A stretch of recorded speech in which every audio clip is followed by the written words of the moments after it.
할렐루야.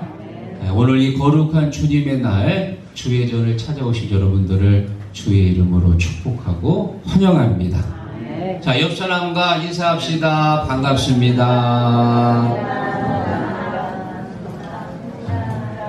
여러분, 창립 주일이 2주 앞으로 다가왔고요. 또 이번 주간에 추석 연휴 기간입니다. 우리의 몸과 마음이 많이 분주하실 텐데 이럴 때일수록 예배에 집중해야 됩니다. 혹시 여러분 중에 지금 이 시간 이번 추석 연휴에 무슨 음식을 만들지? 누구를 좀 찾아가서 인사를 드려야 하지? 이번에 오래간만에 만나는 조카한테 용돈을 얼마를 줘야 되지? 이런 생각은 다 접어두시고 이 한 시간만큼은 예배에 집중해서 말씀을 통해 은혜를 받고 힘을 얻고 이 한 주간도 믿음으로 승리하시기를 주의 이름으로 축원합니다. 자, 오늘 저는 여러분들과 함께 본문의 말씀을 가지고 지혜로운 건축자라는 제목을 정했는데요. 오늘 바울 사도는 고린도 교회 성도들을 마치 건축자로 비유합니다. 우리가 예수님을 믿고 신앙생활을 시작하는 것은 믿음의 집을 짓는 것과 같습니다. 우리가 이 땅에서 열심히 수고하고 봉사해서 믿음의 집을 지으면 그 집을 주님께서 부르실 때 주님 앞에 가지고 가는 거예요. 다른 건 못 갖고 갑니다. 34평 아파트 못 갖고 갑니다. 전원주택 못 갖고 갑니다. 오늘 여러분들이 오실 때 밀고 왔던 1인용 자가용 중고차 그거 안 돼요. 다 두고 가는 거예요. 갖고 갈 수 있는 것 딱 하나입니다. 내가 이 땅에 세운 믿음의 집을 가지고 가는 거예요. 그래서 우리가 이 땅에 살면서 어떻게 믿음의 집을 지을 것인가? 오늘 그 해답을 말씀을 통해 함께 나누려고 합니다. 오늘 본문에 나온 지혜로운 건축자가 되셔서 하나님 앞에 섰을 때 멋지고 아름다운 믿음의 집을 지키시기를 주의 이름으로 축원합니다. 자, 지혜로운 건축자 첫 번째, 예수 그리스도 위에 세워야 한다. 11절 읽어봅니다. 이 닦아진 것 위에 예수 그리스도라. 여러분, 세상에 세워진 모든 교회의 터, 중심, 그곳이 어디입니까? 바로 예수 그리스도. 모든 교회의 중심은 예수입니다. 예수님의 핏값 위에, 예수님의 희생 위에, 예수님이 지신 십자가 위에 모든 교회들이 세워진 줄로 믿습니다. 그래서 시편 118편 22절에 보면 건축자가 버린 돌이 집 모퉁이의 머릿돌이 되었나니. 여러분, 이 모퉁이 돌이라고 하는 건 두 개의 벽이 직각을 이루는 곳에 위치한 돌을 모퉁이 돌이라고 하는데 이 집을 받치고 있는 중심돌입니다. 다시 말하면 모퉁이의 머릿돌이라고 하는 건 그 집 전체를 받치고 있는 중심이요, 중심. 예수 그리스도가 우리 시곡교회의 중심이고 기지식 교회의 중심도 예수 그리스도시고 당진교회도 중심이 예수 그리스도에 있는 거예요. 모든 교회의 중심은 예수 그리스도. 예수가 중심이고 예수가 기초고 예수가 바로 터가 되는 줄로 믿습니다. 그래서 요한복음 14장 6절에 말씀하시기를 내가 곧 길이요 진리요 생명이니 나로 말미암지 않고는 아버지께로 올 자가 없느니라 믿습니다. 예수가 길이고 진리고 생명인 줄로 믿습니다. 여러분, 모든 운동은요 중요한 가장 기본적인 게 있습니다. 바로 기초 체력이요.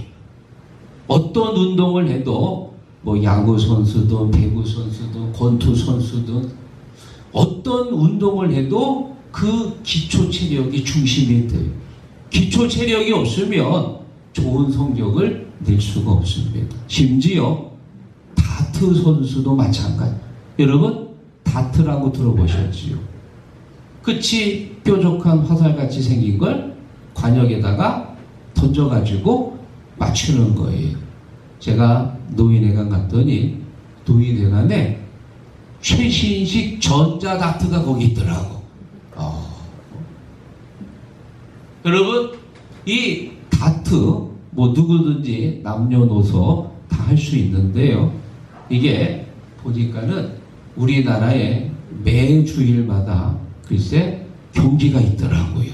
심지어 프로 다트 선수도 있어. 그래, 이 프로 다트 선수들이 좋은 성적을 내려고 이거 던지기 전에 뭐 하느냐? 운동장을 막 몇 바퀴씩 뛰고 역기를 들고 잇몸 일으키게 하고, 이거 그거 할 거 있나요? 그냥 이렇게 던지기만 하면 되잖아요. 크게 어렵지 않은데, 글쎄 그 다트 선수들이 좋은 성적을 내려고 운동장을 뛰더라 그 말이야. 왜? 기초 체력을 다지기 위해서. 기초 체력이 약하면 요것도 집중이 잘 안 된다 그 말이에요. 마찬가지로 이 땅 위에 세워진 모든 교회의 중심이 어디냐? 예수 그리스도. 도시에 세워진 큰 대형 교회든 시골에 있는 아담한 교회든 아니면 상가 지하에 있는 지하 교회든 모든 교회의 중심이 어디냐? 예수 그리스도. 할렐루야. 예수 그리스도 위에 세워진 교회들은 특징이 있습니다. 시편 1편에 있는 시냇가에 심은 나무처럼 시절을 쫓아 과실을 맺고 그 잎사귀가 마르지 아니함 같으니라. 믿습니까? 왜냐? 그 뿌리가 시냇물을 향해 뻗어있기 때문에 시냇물을 통해서 싱싱한 생수를 공급받습니다. 마찬가지로 예수 그리스도 위에 세워진 교회들은 예수 그리스도로부터 영양분을 공급받는 거예요. 그래서 여러분들이 매주일 시국교회 오시면 말씀을 통해 힘을 얻고 주님이 주시는 만나를 먹고 또 때마다 시마다 떡도 받아 먹고. 믿습니까? 여러분, 우리가 주일날 오잖아요. 그러면 항상 떡을 먹는 거예요. 왜? 요한복음에 보면 예수님 말씀하시기를 나는 하늘에서 내려온 살아있는 떡이니. 믿습니까? 나를 먹는 자는 죽지 아니하리라. 그래서 우리가 늘 시국교회 오면은 생명이신 예수님의 떡을 먹는 줄 믿습니다. 그래서 예수 그리스도 위에 세워진 교회는 항상 시절을 쫓아 열매를 맺고 그 하는 행사가 다 형통하리라. 할렐루야. 물론 욥처럼 어려운 환난을 당할 때가 있어요. 내가 감당하기 어려운 엄청난 환난과 고난을 우리가 살면서 경험한 적이 있으실 겁니다. 환난이 오면 열매도 떨어지고 잎사귀도 마르게 되고 가지도 꺾이게 됩니다. 그런데 중요한 것은요, 뿌리는 절대 뽑히지 않습니다. 왜 뽑히지 않느냐? 그 중심이 예수 그리스도에게 뻗어 있기 때문에. 믿습니까?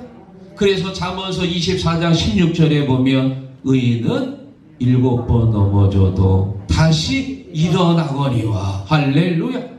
넘어져도요 다시 일어나요. 왜? 하나님이 잡아주실 겁니다. 쓰러지지만 잡아 또 주시는 거예요. 또 쓰러집니다. 또 잡아주실 거예요.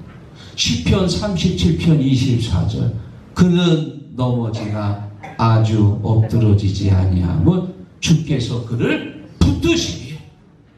예수 그리스도의 믿음의 뿌리를 내린 성도들은 넘어질 때마다 주님이 붙들어주시고 다시 세워주시고 또 일어나서 주의 일 감당하게 하도록 도우시고.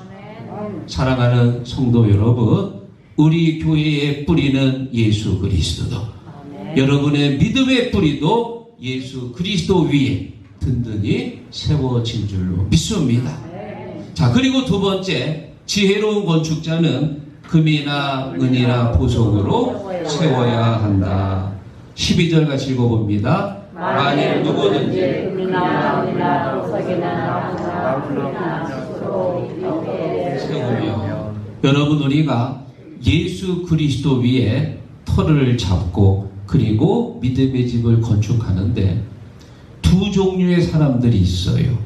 첫 번째 사람은 금이나 은이나 보석으로 집을 짓는 사람이 있는가 하면, 또 어떤 사람들은 나무나 풀이나 짚으로 집을 짓는 사람이 있습니다. 금이나 은이나 보석으로 짓는다는 얘기는 온전한 마음과 정성과 헌신으로 온전히 신앙생활을 한다는 말이고, 나무나 풀이나 짚으로 짓는다는 말은 내 명예, 체면, 이익을 위해서 신앙생활을 한다는 말입니다. 지금 바울 사도가 고린도 교회 성도들에게 이 말을 하는 이유가 있습니다. 여러분이 고린도 교회는 바울이 고린도에 가가지고 1년 6개월 동안 머무르면서 낮에는 열심히 일을 해서 돈을 벌고 오후에는 또 복음을 전해서 교회를 세우고, 이렇게 1년 6개월 동안 열심히 교회를 세워서 그리고 이제 다른 곳으로 또 전도를 떠났는데, 그 이후에 글쎄 이 교회가 분쟁이 생긴 거예요. 어떤 분쟁이냐? 바울파, 게바파, 아볼로파, 그리스도파, 이렇게 네 파로 나뉘어져 가지고 서로 자기들이 옳다고 티격태격 하는 겁니다. 뭐니 해도 나는 바울 사도가 최고야. 바울, 그분 얼마나 대단히 전도를 잘해. 나는 바울에게 세례 받았으니까 나는 바울파야. 그러자 또 다른 쪽에서 베드로를 빼면 섭섭하지. 베드로는 예수님의 수제자잖아. 베드로가 최고라니까, 베드로가. 그러니까 또 한쪽에서는 아니야, 아볼로 목사님이 최고요. 이 아볼로는 성경에 기록하기를 언변이 좋고 성경에 능통한 자라고 나왔습니다. 아주 설교를 잘하시나 봐요. 그리고 이 외모도 아주 키도 훤칠하고 잘생긴 그런 호감형이라고 합니다. 생각해보니까 나 같은 사람인 것 같아. 아멘들 안 하시네. 아멘. 그런데 바울은 어떤 분이냐? 바울은요, 키가 작아요. 그리고 머리는 많이 머리카락이 출장을 갔어요. 이거 허여. 그래, 이 바울 사도는 외모를 보면은 조금 비호감이에요. 그래, 이 네파가 돼가지고 고린도 교회 성도들이 다 자기가 옳다고 싸우고 분쟁이 일어나. 여러분, 아무리 큰 교회도 단합이 안 되고 흩어지면 힘을 발휘할 수 없습니다. 하나가 될 때 힘이 나는 거지요. 이렇게 찢어지면은 전혀 힘을 낼 수가 없는 거예요. 바울이 고린도 교회 분쟁을 보고 이렇게 말합니다. 내가 너희들을 위해 십자가에 죽었느냐? 아볼로가, 게바가 너희들을 위해 십자가를 쳤느냐? 이 어리석은 자들아, 지금 너희들의 신앙의 모습이 마치 나무나 풀이나 짚으로 집을 짓는 것과 같도다. 너희들은 참으로 어리석은 사람이다. 사랑하는 성도 여러분, 우리가 신앙생활 하면서요, 내 명예, 체면, 이익 때문에 신앙생활하는 건 어리석습니다. 금이나 은이나 보석으로 정말 멋진 집을 지으시기를 주의 이름으로 축원합니다. 이스라엘 백성들은 총 3번에 걸쳐서 성전을 짓는데요. 첫 번째 성전은 솔로몬 성전이고요. 두 번째 성전은 그리고 헤롯 성전인데, 이 헤롯은 신약에 와가지고 헤롯 왕이 로마 황제에게 잘 보이려고 자기의 정치적 야욕 때문에 성전을 리모델링 하는데, 성전뿐만이 아니고 예루살렘 성 전체를 완전히 새롭게 재개발을 합니다. 어마어마한 규모지요. 자, 그런데 지금 이렇게 새 성전 가운데 하나님께서 제일 기뻐하는 성전이 있어요. 그 성전이 뭐예요? 수르바벨 성전. 이 수르바벨은 이스라엘 백성들이 바벨론의 70년 포로 생활 끝나고 나서 포로들이 돌아와가지고 지은 성전입니다. 여러분, 70년 동안 포로 생활했어요. 가진 게 뭐가 있겠어? 아무것도 없습니다. 그리고 또 성전을 다시 재건하려고 하니까 반대 세력이 있어가지고 16년 동안 멈췄어요. 첩사 뜨고 뭐 좀 해보려고 그러다가 성전 건축이 중단이 된 거예요. 그리고 천신만고 끝에 성전을 재건했는데 말이 재건이지 정확히 말하면 보수에 가깝습니다. 수십 년 전에 우리 그 창고지로 된 그 방문 있잖아요. 그런데 그 창고지로 된 그 문은 어때요? 보면은 많이 뚫렸어. 왜 뚫린 줄 아세요? 사람들이 손가락에 침을 묻혀서 그래서 이렇게 뚫어가지고 보거든. 그래 창고지로 된 방문을 보면 몇 군데 뚫려 있거든. 그러면 그거 어떻게 해요? 다시 창고지를 이렇게 덧대잖아요. 수르바벨 성전은 그런 재건된 성전입니다. 돈도 없고요. 그거를 질 만한 여력도 없어가지고 그렇게 보수밖에 못한 그런 성전입니다. 솔로몬 성전에 비하면 외모로 보나 실내 장식으로 보나 비교가 안 되거든요. 그런데 하나님께서 이 수르바벨 성전을 향해 이렇게 말씀하십니다. 이 성전의 나중 영광이 이전 영광보다 크리라. 만군의 여호와의 말이니라. 내가 이곳에 평강을 주리라. 만군의 여호와의 말이니라. 아멘. 나중 영광, 수르바벨 성전이 이전 영광보다 솔로몬 성전보다 크도다 그 말이에요. 내가 이곳에 평강을 주리라. 할렐루야. 여러분 솔로몬 성전은 솔로몬이요 레바논의 백향목을 가지고 오고요 온갖 최고급 장식으로 성전을 만든 거예요. 아주 들어가기만 하면 휘둥그레질 정도입니다. 그런데 성전을 짓고 나서 사람들의 마음이 떠났어요. 온갖 우상들을 갖다 놓고 성전에서 예배를 드린 거예요. 다시 말하면 그들의 믿음은 나무나 풀이나 지프로 된 믿음인 거예요. 그런데 수르바벨 성전은 사람들이 그렇게 힘들게 만들었지만 그들의 마음은 금처럼 은처럼 보석 같은 그런 간절한 마음과 정성과 피땀으로 세워진 성전이기 때문에 하나님께서 기뻐하시니라. 할렐루야. 우리 시곡교회 성전이 정말 하나님이 기뻐하시는 여러분의 헌신과 정성과 땀과 봉사로 세워지는 금으로 은으로 보석으로 만든 그런 성전인 줄로 믿습니다. 자, 그리고 마지막 세 번째 지혜로운 건축자는 그날에 불로 공적을 심판하신다는 것을 아는 사람입니다. 13절 읽어봅니다. 각 사람의 공적이 나타날 터인데 그날의 공적을 밝히리니 이는 불로 밝히고 그분이 각 사람의 공적이 것임이라. 아멘. 우리가 이 땅에 살면서 한평생 열심히 신앙생활을 하고 또 우리가 믿음의 집을 짓고 나면 주님이 이제 부르신단 말이에요. 주님 앞에 설 때 그날이 공적을 밝히리니 그날이 언제냐? 심판의 날, 결산의 날. 내가 주님 앞에 서는 날입니다. 그때 공적을 밝힌다. 이 공적이라고 하는 건 내가 이 땅에서 세운 나의 믿음의 집입니다. 다시 말하면 나의 열매의 열매, 열심히 수고하고 일한 믿음의 열매, 사랑의 열매, 소망의 열매인데 그 열매를 그날에 주님께서 밝힌다. 밝힌다고 하는 건 평가한다 그 말이에요. 결산하는 거예요. 그런데 여러분 무엇으로 밝히십니까? 불로 심판한다 그 말이야. 불로. 우리가 이 땅에 살면서 수고한 그 모든 것들을 주님께서 불로 심판하시는데 나무나 풀이나 지프로 세운 사람들은 불로 심판할 때 어떻게 돼요? 홀라당 타버리는 거예요. 그러면 주님 앞에 드릴 열매가 있어야 되는데 다 타버리니까 드릴 게 없는 거지. 아무것도 드릴 게 없어.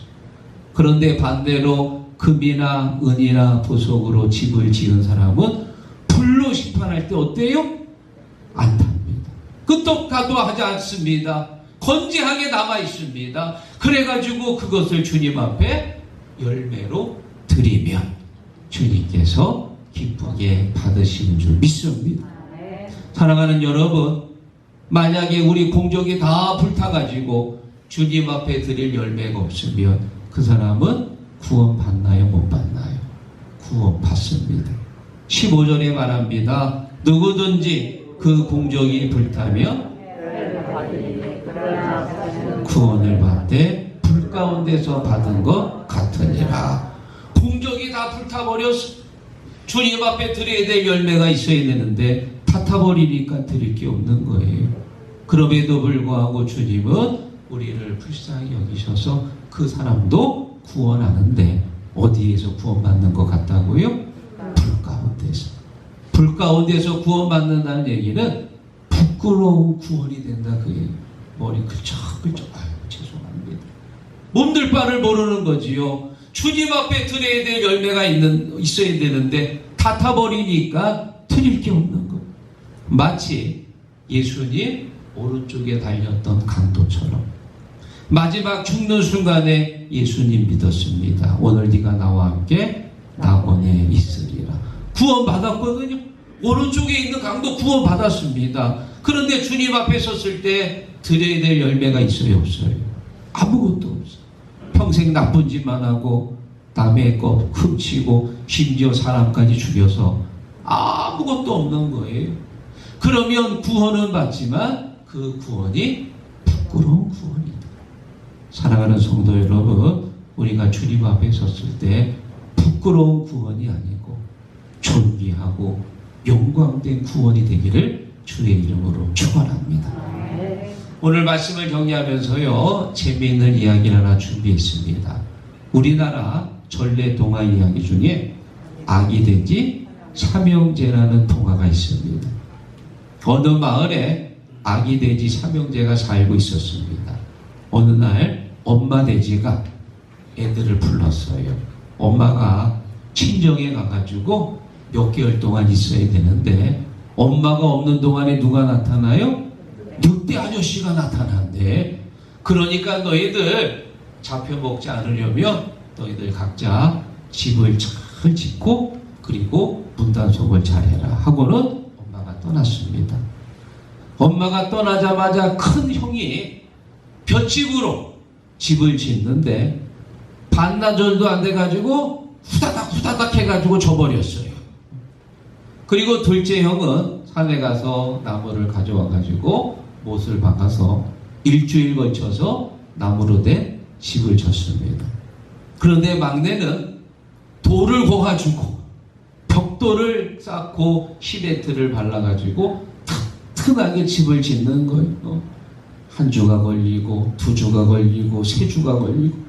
그래 형들이 와가지고요, 야 뭘 그렇게 수고스럽게 집을 그렇게 힘들게 짓냐, 그냥 대충 짓지 하고 둘이서 막 쑥떡 대는 거예요. 그래서 여러분 떡을 먹을 때 무슨 떡을 조심해야 돼요? 쑥떡을 조심해야 돼요. 이거 쑥떡 먹다가 쑥떡 된다니까요. 드디어 한 달이 넘어서 셋째도 집을 완성했습니다. 그리고 얼마 후에 진짜 그 무서운 늑대 아저씨가 나타났어. 그래 각자 집으로 들어가서 문을 꼭 걸어 잠갔습니다. 늑대가 큰 형 집에 왔습니다. 그리고 숨호흡을 들여 마시고 보니까 어떻게 됐어요? 집이 날아가 버렸어. 그래가지고 이 큰 형이 놀래가지고 어디로 갑니까? 둘째네 집으로 도망갔어요. 그래 이 늑대가 쫓아왔습니다. 둘째 집에 가가지고요 불었더니 안 날아가. 왜? 나무에다가 못을 쳤거든. 그게 안 날아가. 그러니까 이 늑대가 어떻게 했냐? 불을 붙였어. 그랬더니 얼마 후에 집이 홀라당 타버린 거예요. 그래가지고 이 첫째 둘째가 이번에는 막내 집으로 간 거예요. 늑대가 좋아가지고 야 오늘은 3마리를 한꺼번에 먹을 수 있네. 야 오늘 아주 좋은 날이다. 불었는데 안 날아가고요, 불을 붙였는데도 벽돌이 안 타는 거예요. 그래가지고 이 늑대 아저씨가 뭘 했냐, 굴뚝에 몰래 들어갔거든. 굴뚝으로 들어가는데 막내가 그걸 발견하고는 불을 붙였더니 궁뎅이에 불이 타가지고 도망갔습니다. 할렐루야. 사랑하는 성도 여러분, 지금 여러분들은 무엇으로 집을 짓고 있습니까? 금이나 은이나 보석으로 집을 짓고 있습니까? 아니면 내 명예, 이익, 나의 체면 때문에 신앙생활하는 나무나 짚이나 풀로 집을 짓고 있습니까? 전자로 집을 짓고 있는 분들은 계속해서 잘 지세요. 그리고 주님 앞에 섰을 때 주님 앞에 싱싱한 열매를 드리면 주님께서 기뻐하시고 칭찬하실 줄 믿습니다. 그런데 만약에 그런 분이 없겠지만 나무나 풀이나 짚으로 내 믿음의 집을 짓고 있는 분이 계시다면 오늘 제가 좋은 말 할 때 빨리 그거 내려놓으시고, 아셨지요? 그거 다 내려놔야 돼요. 그리고 온전한 마음, 주님을 사랑하는 순수한 마음, 열정과 헌신, 믿음으로 정말 멋지고 아름다운 집을 지어서 주님 앞에 섰을 때 불이 심판할 때 절대로 타지 아니하고 하나님 앞에 경건하게 드리는 영광스러운 구원, 존귀한 구원 받기를 주의 이름으로 축원합니다.